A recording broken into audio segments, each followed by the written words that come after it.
Hello tout le monde, j'espère que ça va bien, ici Kim et aujourd'hui j'avais envie de faire une vidéo avec vous, retour sur 2016. Donc c'est une vidéo un peu différente puisque c'est vraiment 100% personnel. À quelques jours de la nouvelle année, c'est l'heure des bilans, des remises en question, des résolutions. Donc c'est pourquoi j'avais envie de faire un retour avec vous sur les 16 choses que j'ai appris en 2016. La première chose que j'ai appris, c'est que quand une situation mauvaise t'arrive, dis-toi que le meilleur est à venir parce que moi je suis quelqu'un qui croit beaucoup au karma, donc quand quelque chose de négatif se produit, il y a certainement quelque chose de super positif qui va arriver pour contrebalancer. Numéro 2, les choses sont jamais aussi pires qu'elles ne semblent. Il faut vraiment dédramatiser chaque situation pour pas qu'elle nous monte à la tête et aussi pour pas leur accorder beaucoup d'importance. La troisième chose que j'ai appris, c'est vraiment l'importance de l'activité physique. On nous le répète chaque fois, surtout pour moi qui ne suis pas du tout une grande sportive. Je me suis inscrite dans un gym en octobre 2015 et en octobre 2016, l'abonnement était terminé. Et c'est quelque chose que je ne pensais pas du tout m'ennuyer. Mais vers octobre, novembre, j'ai vraiment senti une baisse d'énergie et c'est vraiment quand on l'a plus qu'on s'en ennuie. Numéro 4, ne pas avoir peur de laisser partir les choses négatives qui pourrissent ta vie. C'est-à-dire des mauvaises amitiés, des mauvaises habitudes, des mauvaises mentalités. Ça peut paraître vraiment intimidant sur le coup de changer parce que c'est sécurisant et on y est habitué, mais je vous dis, vous n'avez pas besoin de ça dans votre vie. Numéro 5, accorder du temps à quelque chose, un hobby, un passe-temps qui te rend heureux. C'est jamais du temps gaspillé. Donc quand on me disait que j'étais folle de partir une chaîne YouTube quand j'avais 3 jobs et les études et les devoirs, j'ai décidé de ne pas écouter ces voix-là puisque pour moi je savais que faire une chaîne c'était vraiment très demandant. Faire une vidéo ça me prend environ une dizaine d'heures. Et c'était du temps que je n'avais pas nécessairement quand j'étais dans ma routine, mais j'ai fait du temps pour ce passe-temps-là parce que c'est quelque chose qui me rend tellement heureuse. Partager mes lectures avec vous, interagir et tout ça, c'est quelque chose qui vraiment me donnait l'énergie de supporter mon emploi du temps. Numéro 6, une de mes citations préférées, c'est « Le bonheur, c'est pas d'avoir tout ce que tu veux tout le temps, c'est d'être heureux avec ce que tu as et être reconnaissant. » Donc moi c'est une de mes citations préférées parce que je trouve que les gens sont pas assez reconnaissants. Donc j'essaie d'être toujours le plus reconnaissant possible et j'essaie de me plaindre le moins possible parce que c'est du temps perdu.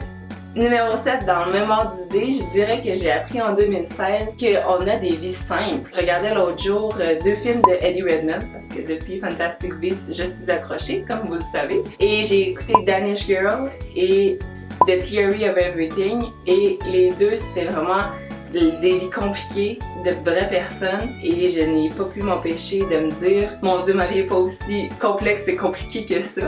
Numéro 8, ce serait de faire des choses plus souvent pour soi. C'est-à-dire, si exemple, ça te tentait pas tant que ça d'organiser une soirée avec tes amis ou un souper et que tu l'as fait quand même, tu t'es forcé, ça t'a pas tenté, puis finalement ça l'a choqué, à ce moment-là, si tu l'avais pas fait ou si tu l'avais reporté pour une journée que ça te tentait vraiment, ça t'aurait pas affecté.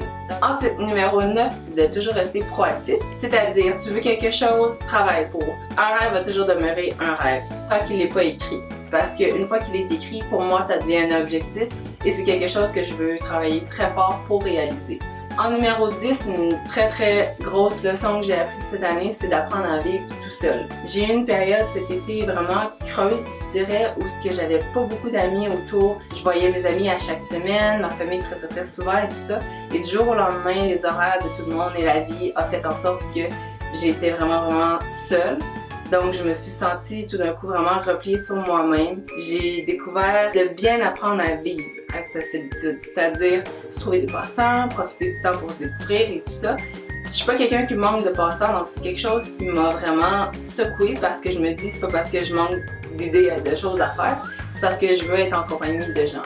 Mais la vie, c'est pas comme ça que ça marche. Il va pas toujours t'arriver des choses faciles à résoudre du premier coup. Et une fois que tu as réussi à passer au travers de cette étape-là, tu deviens invincible parce que la prochaine fois que ça va te réarriver, tu as déjà traversé cette étape-là, donc tu sais commencer puis ça va aller vraiment plus vite.